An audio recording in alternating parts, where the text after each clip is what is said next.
With so many options, why choose Arizona State University? For me, the only online option was ASU because of the quality. Their faculty was really involved with their students and care about your personal journey. The dedication to my personal development from my professors, that's been extremely valuable to me. Earn your degree from the nation's most innovative university. Online. That's a degree better. Explore more than 350 plus undergraduate, graduate, and certificate programs at asuonline.asu.edu. At Arizona State University, we're bringing world-class education from our globally acclaimed faculty to you. Earn your degree from the nation's most innovative university. Online. That's a degree better. Learn more at asuonline.asu.edu.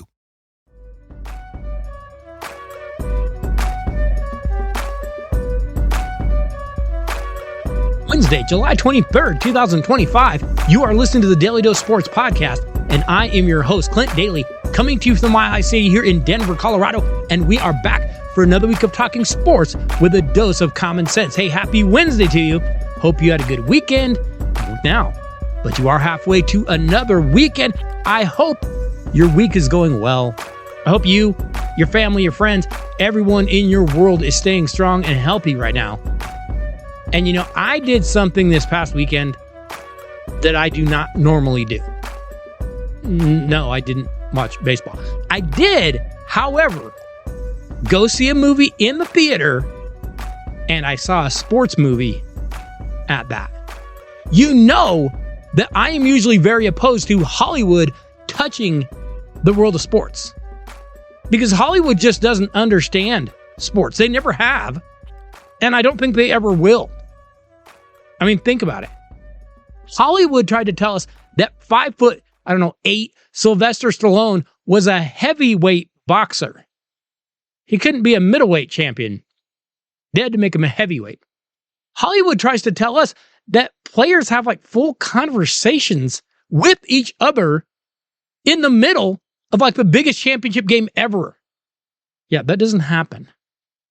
Hollywood tells us that if a kid doesn't sign with the massive hometown Division I blue blood college program, then I guess no other schools would ever dream of signing them in the whole country.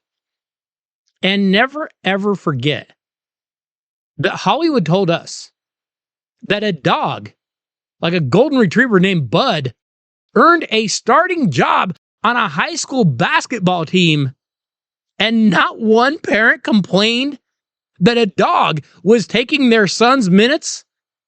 Yeah, so I don't really trust Hollywood. However, Mrs. Dose and the Dose children wanted to go see the new Brad Pitt racing movie F1. So I went along, and I'll be honest, I kind of liked it. I was entertained. No, I didn't try to analyze it too much. I tried not to overthink the physics of the race cars doing certain things, but I enjoyed the movie. For starters, I'll say this. That movie is beautiful to watch. It is beautifully shot, and I like that it puts you in the car. I like that it put you in the pits and showed you how impactful those pit stops can be. You know, like I said, I struggle with sports movies, especially racing movies.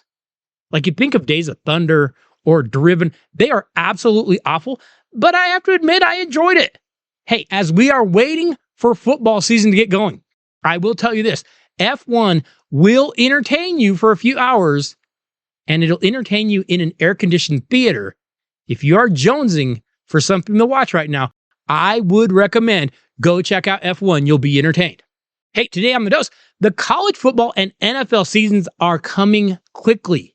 We're actually going to start a bit of a preview of what we can expect this season in each of those in the next few weeks.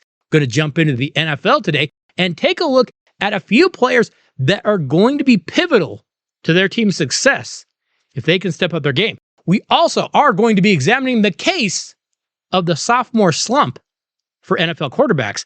After the rookie seasons we saw last year from that class, could we see a few players step back this year? It is entirely possible. But first, we do have a little bit of sports news to discuss. And speaking of nothing to watch, I'll admit it, I did tune in to the ESPYs for like a minute when I saw that comedian Shane Gillis was hosting. And I wasn't too disappointed. You know, the ESPYs have been completely unwatchable the last few years as the Disney people have full-on lost their minds. They've tried to make political statements instead of just making an entertaining ESPY show. And don't get me wrong, the ESPYs this last week still had way too many boring stories, but Sean Gillis had some solid jokes. He made it at least, I don't know, bearable. I honestly didn't even think that was possible anymore. Moving over to the NBA, we did see a few big names moving around last week. The Phoenix Suns took a large step toward being a team that opponents will be sitting their starters against this next season because they will probably be flaming hot garbage.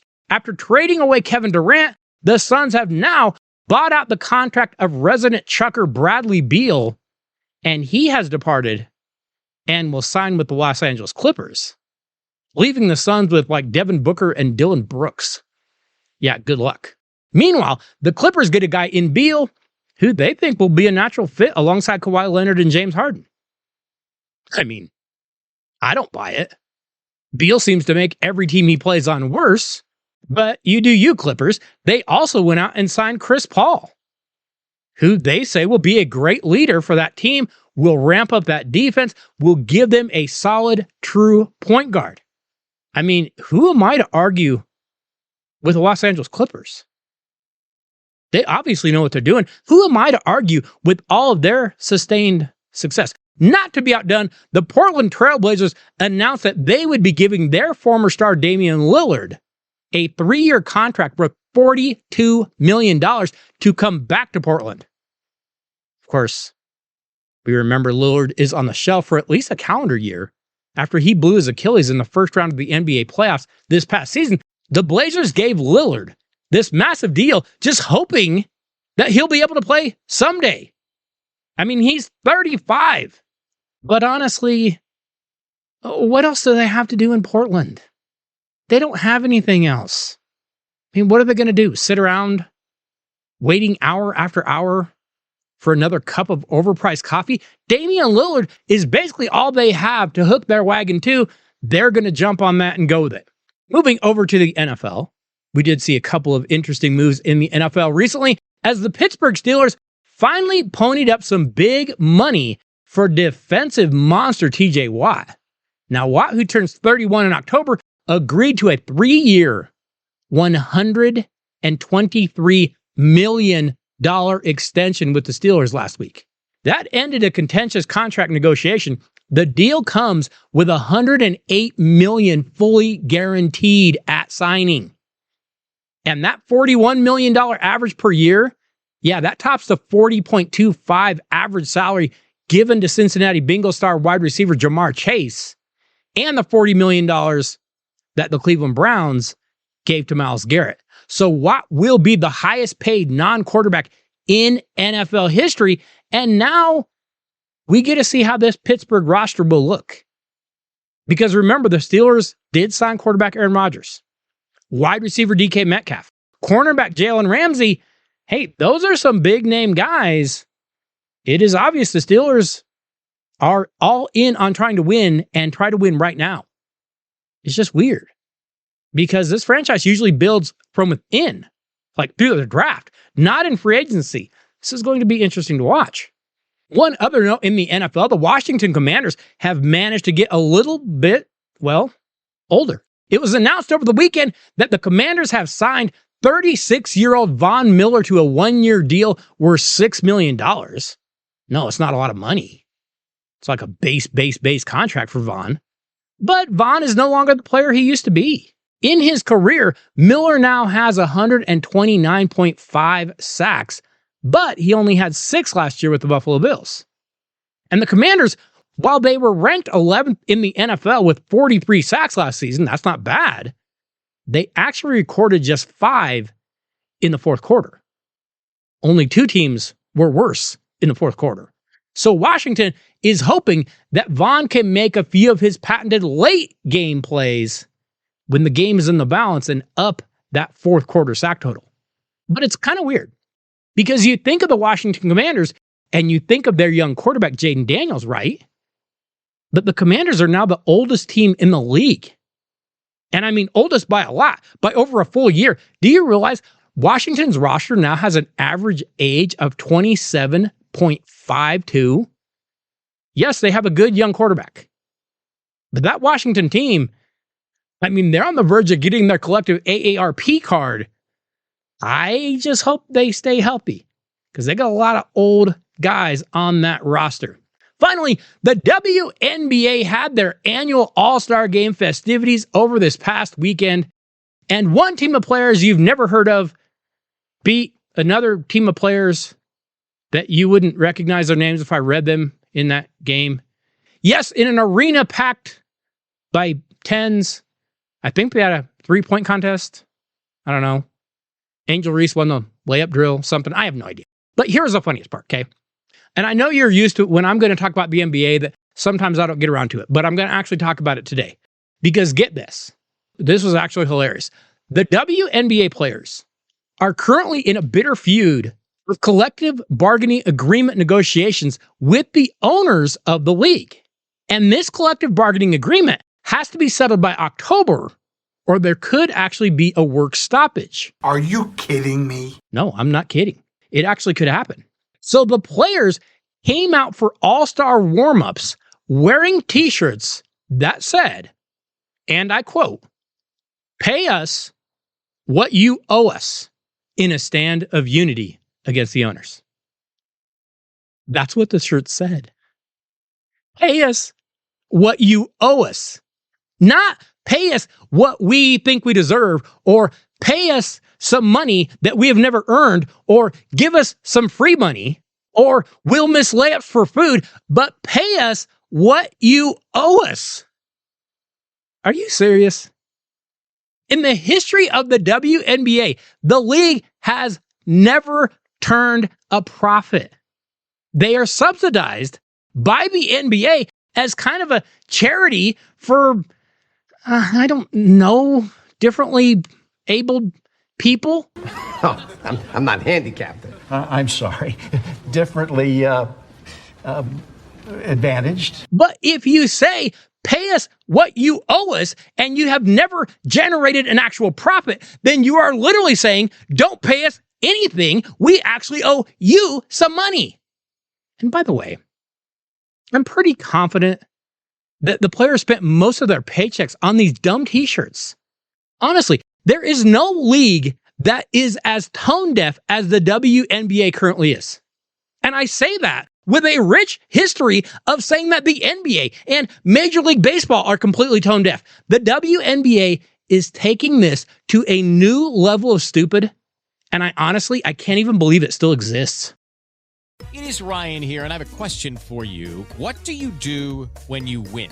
Like, are you a fist pumper, a woohooer, a hand clapper, a high fiver? If you want to hone in on those winning moves, check out Chumba Casino. Choose from hundreds of social casino-style games for your chance to redeem serious cash prizes. There are new game releases weekly, plus free daily bonuses. So don't wait. Start having the most fun ever at ChumbaCasino.com. No purchase necessary. VGW Group. Void where prohibited by law. 21 plus. Terms and conditions apply.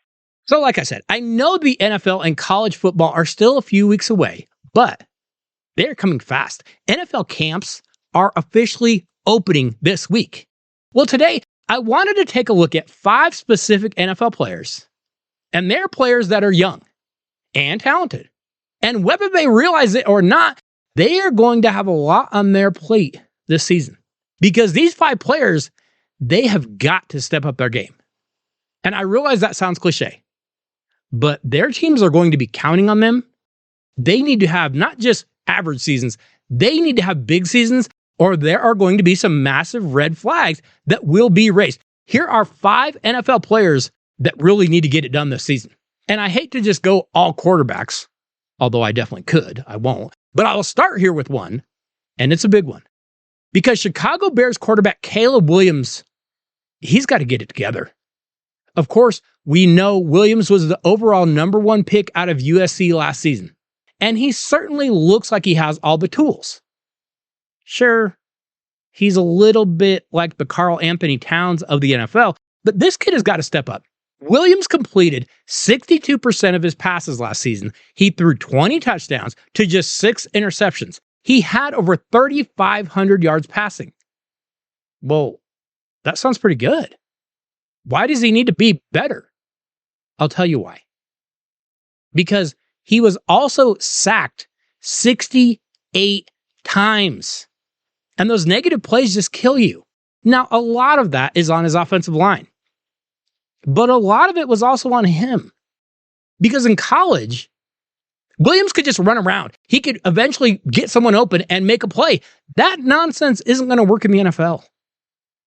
Defenses in the NFL, they will catch you, and they will sack you, and they will eventually hurt you. But those sacks aren't just a physical threat to you, they are drive killers. And that is how you end up going 5-12 on the year and losing 10 straight games in a row. Okay, the Bears went out this offseason. They upgraded that offensive line. They picked up offensive guards Jonah Jackson and Joe Thuney. But now it's going to be up to Caleb Williams. He's got to step up his game, or the Bears are going to start wondering, did we take the wrong guy? Maybe we should have taken someone else. Again, he looks like he has all the tools. Now he needs to prove it. Speaking of offensive linemen, we move next to one that is going to have a huge job this season because, like we just mentioned, the Chicago Bears went out and signed Joe Thuney away from the Kansas City Chiefs. Look, I realize that Thuney was banged up last year, but he was still playing at a pretty high level. And in Kansas City, he was playing the left tackle position, not necessarily his natural position. He was defending the blind side of quarterback Patrick Mahomes. Of course, Mahomes was sacked 36 times last year, and we do remember he was sacked 6 times in Super Bowl 59 by the Philadelphia Eagles, and I don't think it was a coincidence that he also threw 2 costly interceptions in that game. Well, now, Thuney is gone. Enter 4-year veteran tackle Jalen Moore, who comes over from the San Francisco 49ers. He's only started 12 games in his entire career. Now, Moore graded high, but that was in a backup role. That's not the same as being the guy who has to watch Patrick Mahomes back every week. And when the Chiefs struggled last season, and that offense really did at times, many times it was because Mahomes was running for his life. Well, I mean, you think about it. Tight end Travis Kelce has another year on him. Wide receiver Rashee Rice, he could miss some significant time for being an idiot. Jalen Moore and the rest of that offensive line are going to have to step up in a big way if Kansas City is going to continue their dominance. Speaking of the San Francisco 49ers, they actually took a big step backward last season. After going to 4 NFC title games and 2 Super Bowls in the last 5 years, the Niners got hit hard by the injury bug in 2024, and they dropped to an abysmal 6-11 record. Well, this offseason was not kind to the Niners. They lost a number of players. Dre Greenlaw, gone. Charvarius Ward, gone. Javon Hargrave, gone. Leonard Floyd, Malik Collins, Deebo Samuel, they are all gone. Oh, and also, the Niners gave starting quarterback Brock Purdy a 5-year, $265 million contract extension. That includes $182.5 million in guaranteed money. Now, every bit of this offseason tells me the Niners are in a world of hurt. But one way they might not bottom out completely is if Brock Purdy actually plays at the level of that massive contract. Now, last season, Brock Purdy threw just 20 touchdowns, but he had 12 interceptions. He was sacked 31 times. And yes, I realize he was missing a number of weapons, including running back Christian McCaffrey, but now some of those weapons are gone permanently. And yes, I know they're saying McCaffrey's back this year. He looks better than ever. That's what they always say. Hey, Brock Purdy is going to have to find a way to live up to that massive contract. And that isn't going to be easy because he's got way less talent to do it with this year. We move to another second-year player whose rookie season, well, it was just less than expectations. Because when the Arizona Cardinals selected Ohio State wide receiver Marvin Harrison Jr. with the 4th overall pick in 2024, I think they were expecting a bit more than what they got. Harrison wasn't terrible, but he wasn't spectacular either. He caught 62 passes for 885 yards. Again, not terrible, but hardly what you'd think of with a top 5 pick. Now, some of Harrison's struggles were probably Kyler Murray related, but he did also struggle to run specific pass routes. And he had a really difficult time creating separation from defensive backs. Oh, and also, he struggled to catch the ball at times. He logged 5 drops on the season. Now, if you watched him in college at all, Marvin Harrison Jr. can catch. He's got great hands. That tells me he was in his own head thinking, not just reacting and playing. Hey, I really like some of the offseason moves that the Arizona Cardinals made. If Kyler Murray can just set down his Call of Duty and actually study some game film, I think Arizona could make some noise in the NFC West. But they need Marvin Harrison Jr. to take a big step forward and be the guy that they thought they were drafting. We finish off our 5 NFL players that really need to step up this year with the oldest player on our list. And again, at times he shows some flashes, but he just has not shown any consistency whatsoever. And if that doesn't happen soon, the Jacksonville Jaguars, they're going to have to move on from former top pick quarterback Trevor Lawrence.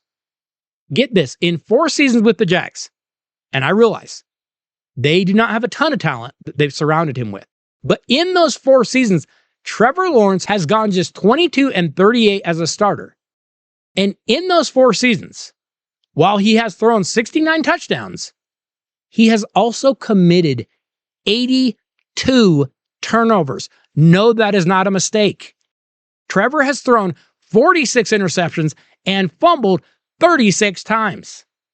Hey, it's hard to win in the NFL, but it's even harder to win in the NFL when you give the other team the ball back constantly. Now, like I said, Lawrence hasn't had much help in Jacksonville. He's been sacked 112 times, and that is on that franchise. Because I'm worried they're going to break Lawrence, maybe they already have, much like the Houston Texans did David Carr back in the day.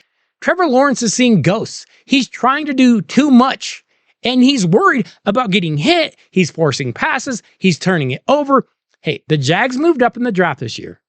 They drafted Colorado Heisman winner Travis Hunter, which should give Lawrence the best receiver he's ever had down there. But Lawrence has got to show some consistency this season and give Jacksonville a reason to not pull the plug on him just yet. Hello, it is Ryan, and we could all use an extra bright spot in our day, couldn't we? Just to make up for things like sitting in traffic, doing the dishes, counting your steps, you know, all the mundane stuff. That is why I'm such a big fan of Chumba Casino. Chumba Casino has all your favorite social casino-style games that you can play for free anytime, anywhere with daily bonuses. So sign up now at ChumbaCasino.com. That's ChumbaCasino.com. No purchase necessary. VGW Group. Void where prohibited by law. 21 plus. Terms and conditions apply. Remember that you should be stopping by DailyDoseSports.com each week to check out what new things we have going on over there. We have links to the podcast, we have links to the videos, and we have links to Daily Dose articles each week. They are a little more local flavored. If you checked it out this week, you know that I wrote a little bit about the Denver Broncos and what we should be watching in their training camp. So make sure you check that out. You also can always email the podcast at dailydosesports@gmail.com. We do hear from some listeners, and it's always good to hear from you. Send something good enough, we just might have to use it on the show. And remember, you can pick up some Daily Dose gear over there as well. We've got t-shirts, hoodies, sweatshirts, baseball caps, whatever. They have it all, and you can pick it in whatever color you want. Make sure you stop by dailydosesports.com. Now, as we do so many weeks here at the Daily Dose, we need to get over to our Daily Dose Top 5.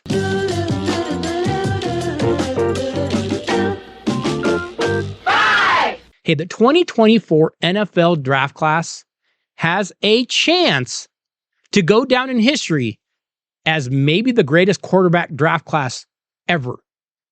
Now, contrary to what the idiots in the sports media world tell us, however, that hasn't happened yet. Not even close. There's probably, 7 or 8 classes that are better than 2024. But this class has an opportunity in the future to be very special. Think about the rookie quarterbacks that we saw last season. Chicago's Caleb Williams was the top pick. He didn't have a great start, but he's got a lot of tools. Jaden Daniels was amazing in his first season with Washington. He took them all the way to the NFC Championship. New England's Drake May showed flashes of maybe being very good. He's going to be the starter this year. Michael Penix took over in Atlanta. He looked like a bona fide starter. Bo Nix led the Denver Broncos to their first postseason burst since Peyton Manning. And J.J. McCarthy will be taking over in Minnesota this year. He's looked promising. We'll have to see how he is in regular season playing time. But now, NFL defenses are going to have a book on some of these guys. And they're going to be looking to take away what they like to do. Hey, NFL defenses get paid to make these guys look bad, and they're really, really good at it. So will any of these quarterbacks take a sizable step backward this season? Don't think it can't happen. It has happened before. Today, our Daly Dose Top 5 takes a look back at the biggest NFL quarterback sophomore slumps ever. We start off at number 5 with a quarterback that came into the league with some high expectations because after beating an unbeatable USC team, we all figured Texas quarterback Vince Young would just carve up NFL defenses as well. And he did. For a while, the Tennessee Titans selected Young with the number 3 overall pick in 2006, and he would start 13 games as a rookie. He went 8-5 as a starter. He passed for nearly 2,200 yards. He had 12 touchdowns. He also ran for 500 yards and another 7 touchdowns. However, in his sophomore season, NFL defenses did what they do. They started taking away those run options. They forced him to stay in the pocket and beat him, and Vince struggled. That second year, he ran for just 395 and only 3 touchdowns. He went 9-6 as a starter, not bad, but he threw just 9 touchdowns. He had 17 interceptions. Young was sacked 25 times, and he would end up suffering a few injuries. And after that sophomore season, he would start just 1 game the following season. He just kept getting banged up. Hey, Vince Young looked like he might be another great quarterback as a rookie. Instead, his career got derailed, and it spiraled pretty quick after that. Vince Young comes in today on our list at number 5. We move next to number 4, and we go back to the year 1993. This guy had a very good college career, even if it did fall a little short of some people's expectations. But in the early 90s, the Seattle Seahawks were on the market for a franchise quarterback, and with the number 2 overall pick, they selected Notre Dame quarterback Rick Mirer. The Seahawks turned the reins over to him right away, and he showed a little bit of promise. Mirer went just 6-10 as a starter, but he set rookie records for passing yards. He had nearly 3,000, for attempts, and for completions. The problem for Mirer as a rookie, he got sacked a lot, 47 times. So in year 2, the Seahawks upgraded his pass protection. He was sacked just 27 times, big improvement, but he wasn't quite as good. He threw just 11 touchdowns. He had 7 interceptions. His yardage went down, and the Seahawks record didn't get any better. They would end up firing head coach Tom Flores, and new head coach Dennis Erickson, he wasn't that impressed with Mirer. He would eventually be traded to Chicago in 97. He was a journeyman quarterback for the rest of his career. That's not what we thought of him as a rookie, though. Rick Mirer comes in today at number 4. We arrive at number 3, and we get to another guy that was highly sought coming out of college because Oklahoma quarterback Sam Bradford won the Heisman Award as just a sophomore. And in 2010, when the St. Louis Rams were looking for a new franchise quarterback, they grabbed him with the number 1 pick. Well, Bradford was an immediate hit as a rookie. He threw for over 3,500 yards. He had 18 touchdowns. The Rams went 7-9. Well, this is just going to get better, right? Not exactly. Because again, Bradford would suffer a high ankle sprain early in his second season and would throw just 6 touchdowns. Now, he would eventually go on to a few solid seasons later in his career, but Sam Bradford just never really materialized into a bona fide franchise guy. He would finish his career with a 34-48-1 record as a starter. Well, that's not what we thought after his rookie season. Sam Bradford comes in today at number 3. So we reached number 2 on our list of NFL quarterbacks that got hit hard by that sophomore slump. And this one could be number 1. He's probably the first one that most NFL fans would think of when they hear the words sophomore slump. But for him, it wasn't just a sophomore slump. It was pretty much every year after his rookie season, because Baylor quarterback Robert Griffin III was absolutely electric in his rookie season, playing for Mike Shanahan in Washington. RG3 looked like a future Hall of Famer. He went 9-6 as a starter. He threw 20 touchdowns and had just 5 interceptions. He was named Rookie of the Year. The problem for RG3 was he thought he was still in college. He thought he could just outrun defenders with that world-class speed. Yeah, not in the NFL. Those defenses will catch you, and they will harm you physically. He would end up getting banged up in his second year and go just 3-10 as a starter. He had 16 touchdowns, but he also had 12 interceptions. Mike Shanahan ended up benching him, and it just got worse. More injuries, less production. By his third season, he was relegated to just being the backup. He would never be a consistent starter again. Robert Griffin III started strong, but he faded fast, and he comes in at number 2. So we reach the number 1 NFL quarterback sophomore slump of all time. And I'll be honest, these slumps are actually not quite as common as I expected. The more common path is for a rookie quarterback to be awful from the start and then wash out. Sophomore slumps are not nearly as common as I thought they would be. But our number 1 entry might have the strangest path of all. Coming out of the University of Stanford, he would start strong and then crash and burn. Then later in his career, eventually go on and win 2 Super Bowls. And no, I'm not talking about John Elway. After winning the Heisman in 1970, Jim Plunkett would be selected with the first overall pick of the 1971 draft by the New England Patriots. Well, the Patriots were a mess. So Plunkett would help, right? And he did early. Plunkett passed for 19 touchdowns and led New England to 6 wins as a starter. Hey, this might be easy. He's going to turn them around. But then in year 2, Plunkett crashed pretty hard.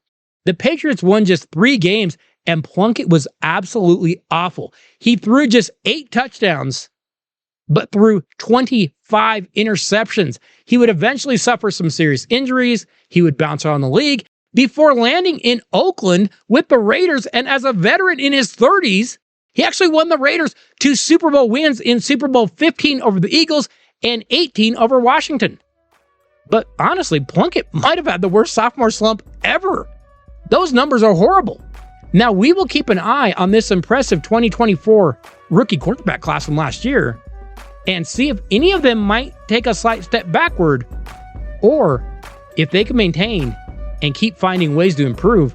It's going to be a really, really fun class to watch them. Hey, next week on The Dose, we are going to continue getting you ready for football by taking a look at some of the best players that college football will have to offer.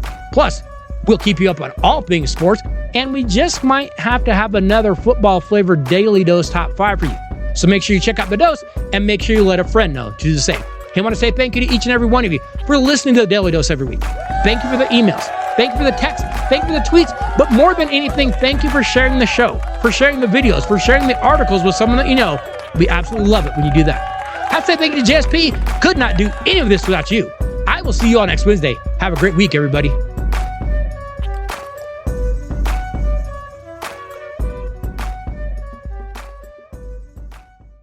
Oh, I'm not handicapped. I'm sorry. Differently advantaged. Hey, it's Ryan Seacrest. Life comes at you fast, which is why it's important to find some time to relax. A little you time. Enter Chumba Casino. With no download required, you can jump on anytime, anywhere for the chance to redeem some serious prizes. So treat yourself with Chumba Casino and play over 100 online casino-style games, all for free. Go to ChumbaCasino.com to collect your free welcome bonus. Sponsored by Chumba Casino. No purchase necessary. VGW Group. Void where prohibited by law. 21 plus. Terms and conditions apply.